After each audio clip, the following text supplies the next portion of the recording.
എല്ലാവർക്കും നമസ്കാരം. നമ്മൾ ഇന്നത്തെ ഈ ഒരു ക്ലാസ്സിൽ ഡിസ്കസ് ചെയ്യാൻ പോകുന്ന 3 ഘട്ടങ്ങളിലും ആവർത്തിച്ചിട്ടുള്ള ടോപ്പിക്കാണ്. അപ്പൊ അടുത്ത എക്സാം എഴുതാൻ പോകുന്ന ആൾക്കാർ തീർച്ചയായിട്ടും ഈ ടോപ്പിക്ക് നോക്കിയിട്ട് തന്നെ പരീക്ഷ എഴുതാൻ നോക്കുക കേട്ടോ. ഓക്കെ, അപ്പൊ നമ്മളിത് ഈ ടോപ്പിക്കുകളെല്ലാം നമ്മൾ ഷോർട്ട് ടോപ്പിക്സ് ആയിട്ട് തന്നെ ഡിസ്കസ് ചെയ്ത് പോകുന്നതായിരിക്കും. അപ്പൊ നമുക്ക് സ്റ്റാർട്ട് ചെയ്യാം. ആദ്യത്തെ ക്വസ്റ്റ്യൻ ഇതാണ്. ഗാർഹിക പീഡനവുമായിട്ട് ബന്ധപ്പെട്ടിട്ടുള്ള കാര്യങ്ങളാണ് ഈ 3 ഘട്ടങ്ങളിലും ചോദിച്ചിട്ടുള്ളത് കേട്ടോ. അപ്പൊ ഗാർഹിക പീഡനങ്ങളിൽ നിന്നുള്ള സ്ത്രീകളുടെ സംരക്ഷണ നിയമം 2005 നിയമത്തിന് കീഴിൽ ഒരു പീഡനത്തിന് ഇരയായ ഒരാൾക്ക് എന്ത് തരത്തിലുള്ള ആശ്വാസം തേടാനാകും എന്നുള്ളതായിരുന്നു ചോദിച്ചിട്ടുണ്ടായിരുന്നത് കേട്ടോ. ഇന്നലെ നടന്നിട്ടുള്ള എക്സാമിന് ചോദിച്ചിട്ടുണ്ടായിരുന്ന ചോദ്യമാണ്. അപ്പൊ അതിന്റെ ആൻസർ ആയിട്ട് വരുന്നത് സംരക്ഷണ ഉത്തരവുകൾ, അത് ശരിയാണ്. താമസ ഉത്തരവുകൾ കറക്റ്റ് ആണ്. പണ ആശ്വാസം, അതായത് മുകളിൽ പറഞ്ഞതെല്ലാം ശരിയാണ് അല്ലെ. ഓപ്ഷൻ ഡി ആണ് നമ്മുടെ ആൻസർ ആയിട്ട് വരുന്നത്. അപ്പൊ ഗാർഹിക പീഡനവുമായിട്ട് ബന്ധപ്പെട്ടിട്ടുള്ള ആ ഒരു ടോപ്പിക് എല്ലാവരും പ്രത്യേകം ശ്രദ്ധിക്കാൻ നോക്കുക. അതേപോലെ തന്നെ ഇന്നലെ ഒരു ചോദ്യം കൂടി ഉണ്ടായിരുന്നു ഗാർഹിക പീഡനവുമായിട്ട് ബന്ധപ്പെട്ടിട്ടുള്ളത്. ഗാർഹിക പീഡനത്തിൽ നിന്നുള്ള സ്ത്രീകളുടെ സംരക്ഷണ നിയമം 2005 നിയമപ്രകാരം സംരക്ഷണ ഉത്തരവ് ലംഘിക്കുന്നതിനുള്ള പരമാവധി ശിക്ഷ എന്താണ് എന്നുള്ളതായിരുന്നു ചോദ്യം. ഓക്കെ, അപ്പൊ അതിന്റെ ആൻസർ എന്താ വരുന്നത്? അതിന്റെ ആൻസർ ഇട്ട് ഓപ്ഷൻ സി, 1 വർഷം വരെ തടവോ 20,000 വരെ പിഴയോ അല്ലെങ്കിൽ രണ്ടും. ഓക്കെ, ഇതാണ് ഇതിന്റെ ആൻസർ ആയിട്ട് വരുന്നത്. അപ്പൊ 2 ചോദ്യങ്ങളായിരുന്നു ഇന്നലത്തെ എക്സാമിന് ഉണ്ടായിരുന്നത്. അതേപോലെ തന്നെ കഴിഞ്ഞ ഘട്ടങ്ങളിൽ വന്നിട്ടുള്ള ചോദ്യമാണ് ഗാർഹിക അതിക്രമത്തിന്റെ നിർവചനത്തിൽ വരുന്ന കാര്യങ്ങൾ ഏതൊക്കെയാണ് എന്നുള്ളതാണ് ചോദ്യം. ഓക്കെ, അപ്പോ ആദ്യത്തെ പോയിന്റ്, മാനസികവും ശാരീരികവുമായി പരാതിക്കാരിയായ ആളിനെ ഉപദ്രവിക്കുക, അത് കറക്റ്റ് ആണ്. സ്ത്രീധനം നേടുന്നതിന് പരാതിക്കാരിയുടെ ബന്ധുവിനെ ശല്യം ചെയ്യുക, അതും ശരിയാണ് അല്ലെ. പിന്നെ സാമ്പത്തിക ചൂഷണം കറക്റ്റ് ആണ്. അതായത് മുകളിൽ പറഞ്ഞിട്ടുള്ളതെല്ലാം ശരിയാണ്. ഇതാണ് നമ്മുടെ ആൻസർ ആയിട്ട് വരുന്നത്. ഓക്കെ, അപ്പൊ മാനസികവും ശാരീരികവുമായി പരാതിക്കാരിയായ ആളിനെ ഉപദ്രവിക്കുക, സ്ത്രീധനം നേടുന്നതിന് പരാതിക്കാരിയുടെ ബന്ധുവിനെ ശല്യം ചെയ്യുക, സാമ്പത്തിക ചൂഷണം. ഓക്കെ, ഇനി നമുക്ക് ട്രിവാൻഡ്രത്തിന്റെ ക്വസ്റ്റ്യൻ പേപ്പറിൽ കൊടുത്തുള്ളത് നോക്കാം. ഗാർഹിക പീഡനത്തിൽ നിന്നുള്ള സ്ത്രീകളുടെ സംരക്ഷണ നിയമം 2005 പ്രകാരം ഇരകളെ നേരിട്ട് ഉപദേശിക്കാൻ ആർക്കാണ് സാധിക്കുന്നത്? ആർക്കാണ്? മജിസ്ട്രേറ്റിനാണ് അല്ലെ. അപ്പൊ അതും അറിഞ്ഞു വെച്ചേക്കാം കേട്ടോ. അപ്പൊ ഗാർഹിക പീഡനം ഈ 3 ഘട്ടങ്ങളിലും ആവർത്തിച്ചുള്ള ടോപ്പിക് ആണ്. തീർച്ചയായിട്ടും എല്ലാവരും ഇത് പഠിക്കാൻ നോക്കുക, വിശദമായിട്ട് തന്നെ പഠിക്കാൻ നോക്കുക. ഓക്കെ, അപ്പൊ നമുക്ക് ഇതിന്റെ ഷോർട്ട് ടോപ്പിക്സ് ആയിട്ട് നമുക്ക് ഇതിന്റെ വീഡിയോസ് ചെയ്യാം കേട്ടോ. ഇനി അടുത്ത ചോദിച്ചിട്ടുള്ള ഒരു ടോപ്പിക് ആണ് ഹരിത വിപ്ലവവുമായിട്ട് ബന്ധപ്പെട്ടിട്ടുള്ള കാര്യങ്ങൾ. ഓക്കെ, അപ്പൊ ഇന്നലത്തെ എക്സാമിന് ചോദിച്ചിട്ടുള്ളത് ഇന്ത്യയിൽ ഹരിത വിപ്ലവത്തിന്റെ ശില്പി എന്നറിയപ്പെടുന്നത് ആരാണ്? MS സ്വാമിനാഥൻ അല്ലെ. അപ്പൊ ഇന്ത്യയിൽ ഹരിത വിപ്ലവത്തിന്റെ ശില്പി എന്നറിയപ്പെടുന്ന ആരാന്ന് ചോദിക്കുകയാണെങ്കിൽ MS സ്വാമിനാഥൻ. പിന്നെ ഹരിത വിപ്ലവത്തിന്റെ നേട്ടങ്ങളെ പറ്റിയുള്ള പ്രസ്താവനകളിൽ ശരിയല്ലാത്തത് ഏതെന്നാണ് ചോദ്യം. ഓക്കെ, ശരിയല്ലാത്തത് ഏതെന്നാണ് ചോദിച്ചിട്ടുള്ളത്. ഓക്കെ, അപ്പൊ ഏതാണ് ശരിയല്ലാത്തത് എന്നുള്ളത് നമുക്ക് നോക്കാം. ഉൽപാദനത്തിനും ഉൽപാദനക്ഷമതയിലും ഉള്ള വർധനവ്, അത് ശരിയാണ് അല്ലെ. ഉൽപാദനത്തിലും ഉൽപാദനക്ഷമതയിലും ഉള്ള വർധനവ്. ഓക്കെ, അതിന്റെ നേട്ടമായിട്ട് പറയുന്ന കേസാണ് അല്ലെ. ഹരിത വിപ്ലവത്തിന്റെ നേട്ടമായിട്ട് പറയുന്നതാണ്. വരുമാന വർധനവ്, തീർച്ചയായിട്ടും അത് നേട്ടമായിട്ട് കൺസിഡർ ചെയ്യുന്നതാണ്. പിന്നെ ഗ്രാമീണ അസമത്വം, അത് കോട്ടമായിട്ട് പറയുന്നതാണ് അല്ലെ. അപ്പൊ ഇതാണ് ഇവിടുത്തെ ആൻസർ ആയിട്ട് വരുന്നത്. തൊഴിൽ വർധനവ്, അതും നേട്ടവുമായിട്ട് പറയുന്നതാണ്. ഓക്കെ, അപ്പൊ ഈ 3 പോയിന്റുകൾ ഇതിന്റെ കൂടെ തന്നെ പഠിച്ചു പോകാട്ടോ. എന്തൊക്കെയാണ്? ഉൽപാദനത്തിലും ഉൽപാദനക്ഷമതയിലും ഉള്ള വർധനവ്, വരുമാന വർധനവ്, തൊഴിൽ വർധനവ്. ഇത് 3ഉം ഹരിത വിപ്ലവത്തിന്റെ നേട്ടങ്ങളെ കുറിച്ച് പറയുന്നതാണ്. അപ്പൊ ഇവിടെ നേട്ടം അല്ലാത്തതാണ് ചോദിച്ചിട്ടുള്ളത്. സോ നമ്മുടെ ആൻസർ ഇട്ട് ഓപ്ഷൻ സി, ഗ്രാമീണ അസമത്വം. ഓക്കെ, ഇനി അടുത്ത ചോദ്യം, ഇന്ത്യയിലെ ഹരിത വിപ്ലവത്തിന്റെ ഭാഗമല്ലാത്ത പ്രസ്താവന ഏതെന്നാണ് ചോദ്യം.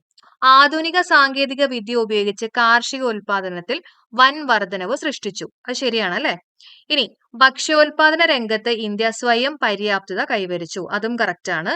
ജലസേചന സൗകര്യങ്ങൾ, അത്യുൽപാദന ശേഷിയുള്ള വിത്തിനങ്ങൾ, രാസവളങ്ങൾ, രാസകീടനാശിനികൾ എന്നിവ വ്യാപകമായിട്ട് ഉപയോഗിക്കപ്പെട്ടു. ഇതെല്ലാം നമ്മുടെ ടെക്സ്റ്റിൽ അതേപോലെ തന്നെ കൊടുത്തിട്ടുള്ളതാണ് കേട്ടോ. അപ്പൊ ഈ 3 പോയിന്റ് ശരിയാണ്. ഇനി 1ാം പഞ്ചവത്സര പദ്ധതി മുതൽ ഹരിത വിപ്ലവം ആരംഭിച്ചു, അതാണ് ഇവിടുത്തെ തെറ്റായിട്ട് വന്നിട്ടുള്ളത് അല്ലെ. സോ ഓപ്ഷൻ 4 ആണ് ഇവിടുത്തെ തെറ്റ്. അപ്പൊ ആൻസർ ആയിട്ട് വരുന്നത് പ്രസ്താവന 1, 2, 3 ശരിയാണ്, പ്രസ്താവന 4 ശരിയല്ല. ഓക്കെ, ഇനി അടുത്ത റിപ്പീറ്റഡ് ആയിട്ട് ചോദിച്ചിട്ടുള്ള ഒരു ടോപ്പിക് ആണ് ദേശീയ വനിതാ കമ്മീഷൻ. അപ്പൊ നമുക്ക് ചോദ്യം നോക്കാം. ദേശീയ വനിതാ കമ്മീഷൻ അതിന്റെ വാർഷിക റിപ്പോർട്ട് ഏത് ബോഡിക്കാണ് സമർപ്പിക്കേണ്ടത്? ആർക്കാണ് സമർപ്പിക്കേണ്ടത്? കേന്ദ്ര സർക്കാരിന് അല്ലെ. അപ്പൊ ദേശീയ വനിതാ കമ്മീഷൻ അതിന്റെ വാർഷിക റിപ്പോർട്ട് കേന്ദ്ര സർക്കാരിനാണ് സമർപ്പിക്കേണ്ടത്. ഇനി കഴിഞ്ഞ ഘട്ടത്തിൽ ചോദിച്ചിട്ടുള്ളത് ദേശീയ വനിതാ കമ്മീഷന്റെ പ്രവർത്തനങ്ങൾ ഇതിൽ വ്യക്തമാക്കിയിരിക്കുന്നു, ഏതിലാണ് വ്യക്തമാക്കിയിട്ടുള്ളത്? 1990 ദേശീയ വനിതാ കമ്മീഷൻ നിയമത്തിന്റെ 10ാം വകുപ്പിലാണ് വ്യക്തമാക്കിയിട്ടുള്ളത് കേട്ടോ. 10ാം വകുപ്പിലാണ് വ്യക്തമാക്കിയിട്ടുള്ളത്. കറക്റ്റ് ആയിട്ട് പഠിച്ചേക്കണേ. ഇനി ട്രിവാൻഡ്രത്തിന്റെ ക്വസ്റ്റ്യൻ പേപ്പറിൽ ചോദിച്ചിട്ടുള്ളത് ദേശീയ വനിതാ കമ്മീഷൻ 2024ന്റെ അധ്യക്ഷൻ ആരാണ്? രേഖാ ശർമ്മയാണ്. ഇത് റിപ്പീറ്റഡ് ആയിട്ട് വന്നിട്ടുണ്ട് കേട്ടോ. കഴിഞ്ഞ 2 ഘട്ടങ്ങളിൽ റിപ്പീറ്റഡ് ആയിട്ട് ചോദിച്ചുള്ള ചോദ്യമാണ്. ദേശീയ വനിതാ കമ്മീഷന്റെ 2024ന്റെ അധ്യക്ഷൻ ആരാന്ന് ചോദിക്കുകയാണെങ്കിൽ രേഖാ ശർമ്മ. ഇനി അടുത്ത ടോപ്പിക് നമുക്ക് നോക്കാം. നീതി ആയോഗുമായിട്ട് ബന്ധപ്പെട്ടിട്ടുള്ള കാര്യങ്ങളാണ് ഈ 3 ഘട്ടങ്ങളിലും ചോദിച്ചിട്ടുള്ളത് കേട്ടോ. അപ്പൊ ഇന്നലെ നടന്നിട്ടുള്ള എക്സാമിന് ചോദിച്ചിട്ടുള്ളത് നീതി ആയോഗ് സ്ഥാപിതമായിട്ടുള്ള വർഷം ഏത് വർഷം? 2015 അല്ലെ. അപ്പൊ നീതി ആയോഗ് സ്ഥാപിതമായിട്ടുള്ള വർഷം ചോദിക്കുകയാണെങ്കിൽ 2015. ജസ്റ്റ് ഓർത്ത് വയ്ക്കാം. 15 വയസ്സ് വരെ എല്ലാവരും, അതായത് 15 വയസ്സ് എന്ന് പറയുമ്പോൾ 10ാം ക്ലാസ് വരെ എല്ലാവർക്കും പഠിക്കാനുള്ള ഒരു അവസരം അല്ലെങ്കിൽ ഒരു നീതി കിട്ടണം എന്നൊക്കെ ഓർത്ത് വെക്കാം കേട്ടോ. അപ്പൊ നീതി ആയോഗ് സ്ഥാപിതമായിട്ടുള്ള വർഷം ചോദിക്കുകയാണെങ്കിൽ 2015 എന്നുള്ളത് കറക്റ്റ് ആയിട്ട് പഠിച്ചു വെച്ചേക്കുക. പിന്നെ കഴിഞ്ഞ ഘട്ടത്തിൽ ചോദിച്ചിട്ടുണ്ടായിരുന്നത് നീതി ആയോഗിന്റെ ചുമതലകളിൽ ഉൾപ്പെടാത്ത പ്രസ്താവന ഏതെന്നാണ് ചോദിച്ചിട്ടുള്ളത്. തെറ്റായിട്ടുള്ള പ്രസ്താവന ഏതെന്നാണ് ചോദിച്ചിട്ടുള്ളത്. ചെയർപേഴ്സൺ സ്ഥാനം അലങ്കരിക്കുന്നത് പ്രധാനമന്ത്രിയാണ് അല്ലെ. അത് കറക്റ്റ് ആണ്. കേന്ദ്ര സംസ്ഥാന സർക്കാരുകൾക്ക് സാങ്കേതിക സഹായം നൽകുന്നു. കറക്റ്റ് ആണ്. വിദഗ്ധോപദേശ സമിതിയായി പ്രവർത്തിക്കുന്നു. അതും കറക്റ്റ് ആണ് അല്ലെ. ഇനി കേന്ദ്ര സംസ്ഥാന സർക്കാരുകൾക്ക് സാമ്പത്തിക സഹായം അനുവദിക്കുന്നു. തെറ്റാണ്. ഓക്കെ. അപ്പൊ ഇവിടുത്തെ ആൻസർ ആയിട്ട് വരുന്നത് ഓപ്ഷൻ ഡി ആണ്. കേന്ദ്ര സംസ്ഥാന സർക്കാരുകൾക്ക് സാമ്പത്തിക സഹായം അനുവദിക്കുന്നതാണ് തെറ്റ്. ബാക്കി 3 പോയിന്റുകളും എല്ലാവരും പഠിക്കാൻ ശ്രമിക്കുക കേട്ടോ. ഇനി അടുത്ത ക്വസ്റ്റ്യൻ നോക്കാം. നീതി ആയോഗിന്റെ ചില സംരംഭങ്ങളും ഇനീഷ്യേറ്റീവ്സും അവയുടെ ലക്ഷ്യങ്ങളും താഴെ നൽകിയിരിക്കുന്നു. ഓരോ സംരംഭത്തിന്റെയും ലക്ഷ്യത്തെ സൂചിപ്പിക്കുന്ന ഓപ്ഷൻ കണ്ടെത്തുക എന്നുള്ളതാണ് ചോദ്യം. മാച്ച് ദി ഫോളോയിങ് ആണ് കേട്ടോ. ഓക്കെ. അപ്പൊ ഇവിടുത്തെ ആദ്യത്തെ ഓപ്ഷൻ നമുക്ക് നോക്കാം. Atal innovation mission. അത് എന്തുമായിട്ട് ബന്ധപ്പെട്ടിട്ടുള്ള? സംരംഭകത്വം, നവീന ആശയ രൂപീകരണം എന്നിവ ത്വരിതപ്പെടുത്തുക അല്ലെ. ഇനി രണ്ടാമത്തെ ഓപ്ഷൻ നോക്കിയേ. മെത്തനോൾ സമ്പദ്ഘടന. അത് എന്തുമായിട്ട് ബന്ധപ്പെട്ടിട്ടുള്ള? എണ്ണ ഇറക്കുമതി ബില്ല് കുറയ്ക്കുക അല്ലെ. ഓപ്ഷൻ സഹകരണ ഫെഡറലിസം. അതിന്റെ ആൻസർ ഏതായിട്ടാ വരുന്നത്? സംസ്ഥാനങ്ങളുടെ പ്രവർത്തനങ്ങൾ ഏകോപിപ്പിക്കുക. ശൂന്യ ക്യാമ്പയിൻ. അത് വരുന്നത് ഇലക്ട്രിക് വാഹനങ്ങൾ പ്രോത്സാഹിപ്പിച്ച് വായു മലിനീകരണം കുറയ്ക്കുക. ഓക്കെ. അപ്പൊ നമ്മുടെ ആൻസർ ഇട്ട് ഓപ്ഷൻ സി ആണ്. അപ്പൊ നീതി ആയോഗം റിപ്പീറ്റഡ് ആയിട്ട് വന്നിട്ടുള്ള ടോപ്പിക് ആണ് കേട്ടോ. 3 ഘട്ടങ്ങളിലും റിപ്പീറ്റഡ് ആയിട്ട് വന്നിട്ടുള്ളത്. അടുത്ത 3 ഘട്ടങ്ങളിലും ആവർത്തിച്ചിട്ടുള്ള ടോപ്പിക് ആണ് പോക്സോ നിയമം. ഇത് വളരെ ഇമ്പോർട്ടന്റ് ആണ്, എല്ലാവരും പഠിച്ചേക്കുക. അപ്പൊ പോക്സോ നിയമം നിലവിൽ വന്നിട്ടുള്ളത് ഏത് വർഷമാണ് എന്നായിരുന്നു ചോദ്യം. ആൻസർ 2012 ആണ് കേട്ടോ. 2012. അപ്പൊ പോക്സോ നിയമം എന്ന് പറയുമ്പോൾ നമുക്കറിയാം അത് കുട്ടികളുമായിട്ട് ബന്ധപ്പെട്ടിട്ടുള്ള നിയമമാണ് അല്ലെ. അപ്പൊ 12 അല്ലെങ്കിൽ 12ാം ക്ലാസ് വരെ കുട്ടികളാണെന്ന് ഓർത്തു വെക്കാം. അപ്പൊ 2012 ആണ് കേട്ടോ. 2012 എന്നുള്ളത് ഓർത്തു വെക്കാം. അപ്പൊ ഡിഗ്രി ഒക്കെ ആയി കഴിയുമ്പോഴേക്കും കുറച്ചും കൂടെ വലുതായി എന്നുള്ള രീതിയിൽ അല്ലെങ്കിൽ നമ്മൾ കോളേജിലേക്കൊക്കെ എത്തി എന്നുള്ള രീതിയിലൊക്കെ ഓർക്കുക. അപ്പൊ പോക്സോ നിയമം നിലവിൽ വന്നിട്ടുള്ള ഏത് വർഷമാണെന്ന് ചോദിക്കുകയാണെങ്കിൽ അത് 2012 ആണ്. ഇനി കഴിഞ്ഞ ഘട്ടത്തിൽ ചോദിച്ചിട്ടുള്ളത് 2012 കുട്ടികളുടെ ലൈംഗിക കുറ്റകൃത്യങ്ങളിൽ നിന്നുള്ള സംരക്ഷണ നിയമപ്രകാരമുള്ള കുറ്റം പ്രത്യേക കോടതി വിചാരണ ചെയ്ത ശേഷം ഇരയായ കുട്ടിയുടെ തെളിവുകൾ ഇനി പറയുന്ന പരിധിക്കുള്ളിൽ രേഖപ്പെടുത്തണം. എത്ര ദിവസത്തിനുള്ളിലാണ് രേഖപ്പെടുത്തേണ്ടത്? 30 ദിവസം അല്ലെ. 30 ദിവസം അറിഞ്ഞു വെച്ചേക്കണേ. ഇനി പോക്സോ നിയമപ്രകാരം കുട്ടി ആരാണ്? 18 വയസ്സിന് താഴെയുള്ള ഏതൊരു വ്യക്തിയെയാണ് നമ്മൾ കുട്ടി എന്ന് പറയാം അല്ലെ. അപ്പൊ 18 വയസ്സിന് താഴെയുള്ള ഏതൊരു വ്യക്തിയുമാണ്. അപ്പൊ 3 ഘട്ടങ്ങളിലും ഈ പറഞ്ഞിട്ടുള്ള പോക്സോ നിയമവുമായിട്ട് ബന്ധപ്പെട്ടുള്ള ചോദിച്ചിട്ടുണ്ട്. ഇനി ട്രിവാൻഡ്രത്തിന്റെ ചോദിച്ചിട്ടുണ്ടായിരുന്നത് 2012 പോക്സോ നിയമവുമായിട്ട് ബന്ധപ്പെട്ട് താഴെ പറയുന്ന പ്രസ്താവനകളിൽ ഏറ്റവും യോജിക്കുന്ന പ്രസ്താവനകൾ ഏതൊക്കെയാണ് എന്നുള്ളതാണ് ചോദിച്ചിട്ടുള്ളത്. ഓക്കെ. ആദ്യത്തെ പോയിന്റ് നോക്കാം. പോക്സോ നിയമം വകുപ്പ് 28 അനുസരിച്ച് ഓരോ ജില്ലയിലും ശിശു സൗഹാർദ്ദത്തിന് പ്രാധാന്യം നൽകി പ്രത്യേക കോടതി സ്ഥാപിക്കണം. ശരിയാണ് അല്ലെ. ഇനി പോക്സോ നിയമത്തിലെ 27 വകുപ്പ് ലൈംഗിക കുറ്റകൃത്യങ്ങൾക്ക് വിധേയരാകുന്ന കുട്ടികളെ അടിയന്തര വൈദ്യ പരിശോധനയ്ക്ക് വിധേയരാക്കണം. അതും ശരിയാണ് കേട്ടോ. അപ്പൊ ഓരോ വകുപ്പൊന്ന് അറിഞ്ഞു വെച്ചേക്കുക. ഇനി പോക്സോ കേസുകളിൽ കുട്ടിയുടെ മൊഴി എടുക്കുമ്പോൾ പോലീസ് ഓഫീസർ ഔദ്യോഗിക വേഷത്തിൽ ആകരുത് അല്ലെ. നമുക്ക് ഓർത്ത് തന്നെ കിട്ടേണ്ടതാണ്. അപ്പൊ മൂന്നാമത്തെയും ശരിയാണ്. പോക്സോ കേസുകളിൽ കുട്ടിയുടെ മൊഴി എടുക്കുമ്പോൾ പോലീസ് ഓഫീസർ ഔദ്യോഗിക വേഷത്തിൽ ആയിരിക്കണം. അതാണ് തെറ്റായിട്ട് വരുന്നത് അല്ലെ. അപ്പൊ ഇവിടുത്തെ ആൻസർ ഏതൊക്കെയാണ് ശരിയായിട്ട് വരുന്നത്? 1, 2, 3 ആണ് ശരിയായിട്ട് വരുന്നത്. ഓക്കെ. അപ്പൊ നമ്മൾ പഠിച്ചു പോക്സോ നിയമം 2012 അല്ലെ. അപ്പൊ ഓരോ വർഷവുമായിട്ടും കൂടെ ഒന്ന് കണക്ട് ചെയ്ത് പഠിക്കാൻ ശ്രമിക്കുക കേട്ടോ. അതേപോലെ തന്നെ നമ്മൾ നീതി ആയോഗ് സ്ഥാപിതമായിട്ടുള്ള വർഷം നമ്മൾ പറഞ്ഞു 2015 അല്ലെ. ഇനി അടുത്ത 3 ഘട്ടങ്ങളിലും റിപ്പീറ്റഡ് ആയിട്ട് വന്നിട്ടുള്ള ടോപ്പിക് ആണ് നമ്മുടെ വിവരാവകാശം. ഓക്കെ. വിവരാവകാശ നിയമം.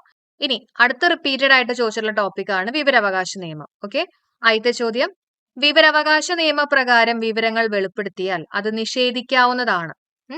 ആദ്യത്തെ ഓപ്ഷൻ ഇന്ത്യയുടെ പരമാധികാരത്തെയും അഖണ്ഡതയെയും മുൻവിധി കാണിക്കുക. സംസ്ഥാനത്തിന്റെ സാമ്പത്തിക താല്പര്യങ്ങളെ ബാധിക്കുന്നു. ശരിയാണ് അല്ലെ? ഏതൊരു വ്യക്തിയുടെയും ജീവനോ ശാരീരിക സുരക്ഷയോ അപകടത്തിലാക്കുക. മുകളിൽ പറഞ്ഞവയെല്ലാം ആണ് ആൻസർ ആയിട്ട് വരുന്നത് കേട്ടോ. ആൻസർ ഇട്ട് ഓപ്ഷൻ ഡി. ഇനി കഴിഞ്ഞ ഘട്ടത്തിൽ ചോദിച്ചിട്ടുള്ളത് 2005 വിവരാവകാശ നിയമത്തിന്റെ 2ാം വകുപ്പിൽ ഇനി പറയുന്നവയ്ക്കുള്ള അവകാശം ഉൾപ്പെടുന്നു. ഏതിനാണെന്നുള്ളത് നമുക്ക് നോക്കാം അല്ലെ? ജോലി, രേഖകൾ എന്നിവയുടെ പരിശോധന. ശരിയാണ്. രേഖകളുടെയോ ചാർജുകൾ, എക്സ്ട്രാക്റ്റുകൾ അല്ലെങ്കിൽ സാക്ഷ്യപ്പെടുത്തിയിട്ടുള്ള പകർപ്പുകൾ എടുക്കൽ. കറക്റ്റ് ആണ്. മെറ്റീരിയലിന്റെ സാക്ഷ്യപ്പെടുത്തിയിട്ടുള്ള സാമ്പിളുകൾ എടുക്കൽ. അതും ശരിയാണ്. അപ്പൊ മുകളിൽ പറഞ്ഞവയെല്ലാം ഇതിനകത്ത് ഉൾപ്പെടുന്നു അല്ലെ? ആൻസർ ഇട്ട് ഓപ്ഷൻ ഡി. ഇനി ട്രിവാൻഡ്രത്തിന്റെ നമുക്ക് നോക്കാം. വിവരാവകാശ നിയമം 2005 പ്രകാരം സംസ്ഥാന ചീഫ് ഇൻഫർമേഷൻ കമ്മീഷണറിനെ നിയമിക്കുന്നത് ആരാണ്? സംസ്ഥാനത്തിലെ ഗവർണർ ആണ് കേട്ടോ. ആരാണ് നിയമിക്കുന്നത്? സംസ്ഥാനത്തിലെ ഗവർണർ. അടുത്തത് ഫിസിക്സുമായിട്ട് ബന്ധപ്പെട്ടിട്ടുള്ള ടോപ്പിക് ആണ്. റിപ്പീറ്റഡ് ആയിട്ട് വന്നിട്ടുള്ളതാണ്. നമ്മുടെ സ്ഥിതികോർജം, ഗതികോർജം ഇതെല്ലാവരും പഠിച്ചു പോകാൻ ശ്രമിക്കണേ. എന്തായാലും ഞാൻ ഇതിന്റെ വീഡിയോസ് ചെയ്യാം കേട്ടോ. നമുക്ക് ഓരോ ടോപ്പിക്കും കുഞ്ഞു കുഞ്ഞു വീഡിയോ ആയിട്ട് നമുക്ക് ചെയ്തു തീർക്കാം. ഒരു വസ്തുവിന് സ്ഥാനം കൊണ്ട് ലഭ്യമാകുന്ന ഊർജ്ജം ഏതാണെന്ന് ചോദിക്കുകയാണെങ്കിൽ അത് സ്ഥിതികോർജം അല്ലെ? അതിന്റെ പൊസിഷൻ കാരണം അല്ലെങ്കിൽ അതിന്റെ ഷേപ്പ് കാരണം ഉണ്ടാവുന്ന ഒരു ഊർജ്ജത്തെയാണ് നമ്മൾ പറയുന്നത് സ്ഥിതികോർജം അല്ലെങ്കിൽ കൈനറ്റിക് എനർജി എന്ന് പറയുന്നത്. ഇനി കഴിഞ്ഞ ഘട്ടത്തിൽ ചോദിച്ചിട്ടുണ്ടായിരുന്നത് h ഉയരത്തിൽ നിന്നും താഴേക്ക് പതിക്കുന്ന ഒരു വസ്തു പകുതി ദൂരം സഞ്ചരിച്ചു കഴിയുമ്പോൾ അതിന്റെ സ്ഥിതികോർജവും ഗതികോർജവും തമ്മിലുള്ള അനുപാതം എത്രയായിരിക്കും? റേഷ്യോ എത്രയായിരിക്കും എന്നാണ് ചോദിച്ചിട്ടുള്ളത്. പൊട്ടൻഷ്യൽ എനർജിയും കൈനറ്റിക് എനർജിയും തമ്മിലുള്ള റേഷ്യോ എത്രയായിരിക്കും? പകുതി ദൂരം സഞ്ചരിച്ചു കഴിയുമ്പോൾ എത്രയായിരിക്കും? 1:1 ആണ് ആൻസർ ആയിട്ട് വരുന്നത്. ഓപ്ഷൻ ഡി ആണ്.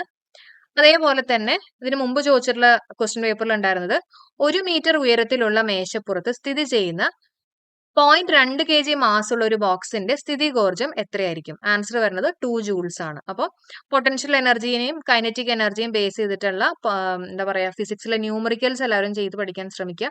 അതേപോലെ തന്നെ ഈ ഒരു ടോപ്പിക്കിന് കുറച്ചും കൂടെ ഇമ്പോർട്ടൻസ് കൊടുത്ത് പഠിക്കാൻ ശ്രമിക്കുക കേട്ടോ. ഇനി അടുത്ത് നമുക്ക് നോക്കാം. റിപ്പീറ്റഡ് ആയിട്ട് വന്നിട്ടുള്ള അടുത്ത ടോപ്പിക് ആണ് ഉപഭോക്തൃ അവകാശങ്ങൾ അല്ലെങ്കിൽ ഉപഭോക്തൃ നിയമം. ഓക്കെ, അപ്പൊ ഉപഭോക്തൃ അവകാശങ്ങൾ സംരക്ഷിക്കുന്നതിനായിട്ട് ഉപഭോക്തൃ സംരക്ഷണ നിയമം 2019 കീഴിൽ സ്ഥാപിതമായിട്ടുള്ള ബോഡികൾ ഏതാണ്? ആൻസർ ഉപഭോക്തൃ തർക്ക പരിഹാര കമ്മീഷൻ ആണ്. ഓക്കെ, ഏതാണ്? ഉപഭോക്തൃ തർക്ക പരിഹാര കമ്മീഷൻ. ഇനി ഉപഭോക്തൃ സംരക്ഷണ നിയമം 2019 പ്രകാരം ഏത് ഉപഭോക്തൃ അവകാശം ഉറപ്പു നൽകുന്നില്ല? ഓക്കെ, നമുക്ക് നോക്കാം. തിരഞ്ഞെടുക്കാനുള്ള അവകാശം അതുണ്ട് അല്ലെ? ചൂഷണത്തിനുള്ള അവകാശം അതില്ല. കേൾക്കാനുള്ള അവകാശമുണ്ട്. പരിഹാരം തേടാനുള്ള അവകാശമുണ്ട്. സോ നമ്മുടെ ആൻസർ ഇട്ട് ഓപ്ഷൻ ബി ആണ്. ഇനി അടുത്തത് ഉപഭോക്തൃ സംരക്ഷണ നിയമം 2019 പ്രകാരം ഉപഭോക്തൃ സംരക്ഷണയുടെ നിർവചനത്തിൽ ഉൾപ്പെടുത്താത്ത സേവനങ്ങളാണ് ചോദിച്ചിട്ടുള്ളത്. ഗതാഗതം ഉണ്ട്, വാർത്താ വിതരണം, ഇൻഷുറൻസ് ഉണ്ട്. അപ്പോൾ ഉൾപ്പെടുത്താത്ത സേവനം ചോദിക്കുകയാണെങ്കിൽ നിസ്വാർത്ഥ സേവനങ്ങളാണ് കേട്ടോ. നിസ്വാർത്ഥ സേവനങ്ങളാണ്. ഇനി റിപ്പീറ്റഡ് ആയിട്ട് വന്നിട്ടുള്ളതാണ് മനുഷ്യാവകാശ കമ്മീഷൻ അല്ലെ? അപ്പൊ NHRC ചെയർപേഴ്സൺ ഉൾപ്പെടെ എത്ര അംഗങ്ങൾ ഉൾക്കൊള്ളുന്നു? എത്ര പേരാണ്? 6 അംഗങ്ങളാണ് കേട്ടോ. 6 അംഗങ്ങളാണ്. പഠിച്ചു വെച്ചേക്കുക. ദേശീയ മനുഷ്യാവകാശ കമ്മീഷനുമായിട്ട് ബന്ധപ്പെട്ടിട്ടുള്ള കാര്യങ്ങളാണ് ഈ 3 എക്സാമിനും റിപ്പീറ്റഡ് ആയിട്ട് വന്നിട്ടുള്ളത്. അപ്പൊ എത്ര പേരാണെന്ന് ചോദിക്കുകയാണെങ്കിൽ, എത്ര അംഗങ്ങളാണെന്ന് ചോദിക്കുകയാണെങ്കിൽ 6 അംഗങ്ങൾ. ദേശീയ മനുഷ്യാവകാശ കമ്മീഷനുമായിട്ട് ബന്ധപ്പെട്ട് താഴെ പറയുന്നവയിൽ ശരിയായിട്ടുള്ള പ്രസ്താവന ഏതെന്നാണ് ചോദ്യം. ഓക്കെ, അപ്പൊ നമുക്ക് നോക്കാം. കമ്മീഷനിൽ 5 അംഗങ്ങളാണ് ഉള്ളത്. ആണോ? അല്ല, നമ്മളിപ്പോ പഠിച്ചു 6 പേരാണെന്ന് പഠിച്ചു അല്ലെ? അപ്പൊ ഒന്നാമത്തെ തെറ്റാണ്. സുപ്രീം കോടതിയിലെ മുൻ ജഡ്ജി ഒരു അംഗമാണ്. അത് ശരിയാണ്. ഹൈക്കോടതിയിലെ മുൻ ജഡ്ജി മറ്റൊരു അംഗമാണ് അല്ലെ? അതും കറക്റ്റ് ആണ്. അപ്പൊ ആൻസർ ആയിട്ട് വരുന്നത് എന്താ? 2ഉം 3ഉം ആണ് നമ്മുടെ ആൻസർ ആയിട്ട് വരുന്നത്. സോ ആൻസർ ഇട്ട് ഓപ്ഷൻ സി. ഇനി ട്രിവാൻഡ്രത്തിന്റെ ക്വസ്റ്റ്യൻ പേപ്പറിൽ വന്നിട്ടുള്ളതാണ് ദേശീയ മനുഷ്യാവകാശ കമ്മീഷന്റെ ഘടനയെ കുറിച്ചുള്ള ഉചിതമായ പ്രസ്താവന ഏതെന്നാണ് ചോദ്യം. മുൻ സുപ്രീം കോടതി ചീഫ് ജസ്റ്റിസ് ചെയർമാൻ. ഓക്കെ, ശരിയാണ്. പിന്നെ മുൻ സുപ്രീം കോടതി ജഡ്ജി, മുൻ ഹൈക്കോടതി ചീഫ് ജസ്റ്റിസ് അംഗങ്ങളായിട്ട് വരുന്നു. കറക്റ്റ് ആണ്. മുൻ ഹൈക്കോടതി ജഡ്ജിമാർ ആയിട്ടുള്ള 2 പേർ എക്സ് ഒഫീഷ്യോ അംഗങ്ങളായി വരുന്നു. അത് തെറ്റാണ്.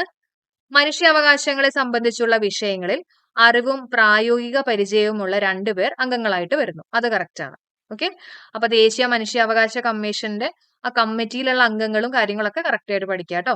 സോ ആൻസർ എന്താ വരുന്നത്? ആൻസർ ഇട്ട് ഓപ്ഷൻ എ ആണ്. 1ഉം 2ഉം 4ഉം ആണ് ശരിയായിട്ട് വരുന്നത്. ഓക്കെ, അപ്പൊ ഇത്രയും ടോപ്പിക്കുകളാണ് റിപ്പീറ്റഡ് ആയിട്ട് വന്നിട്ടുള്ള 3 ഘട്ടങ്ങളിലും റിപ്പീറ്റഡ് ആയിട്ട് വന്നിട്ടുള്ളത്. അതിന്റെ കൂടെ തന്നെ സ്കീംസുകൾ നോക്കുക, അതേപോലെ തന്നെ അപ്പോയിന്റ്മെന്റ്സ് നോക്കുക. അപ്പോയിന്റ്മെന്റ്സ് ഒക്കെ റിപ്പീറ്റഡ് ആയിട്ട് വന്നിട്ടുള്ളതാണ്. അതേപോലെ തന്നെ സ്കീമുകൾ ഉണ്ടല്ലോ, ഇപ്പൊ കേന്ദ്ര സർക്കാർ പദ്ധതികൾ, കേരള സർക്കാർ പദ്ധതികൾ.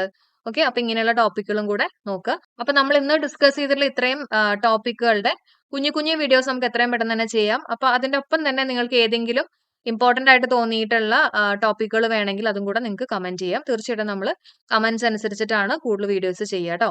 അപ്പൊ ഇന്നത്തെ ക്ലാസ് യൂസ്ഫുൾ ആയിട്ട് തോന്നിയെങ്കിൽ ലൈക്ക് ചെയ്യുക, ഈ വീഡിയോസ് എല്ലാം കറക്റ്റ് ആയിട്ട് ഫോളോ ചെയ്യുക, നമ്മുടെ ചാനൽ സബ്സ്ക്രൈബ് ചെയ്യാൻ മറക്കണ്ട. അപ്പൊ thank you all, have A nice day.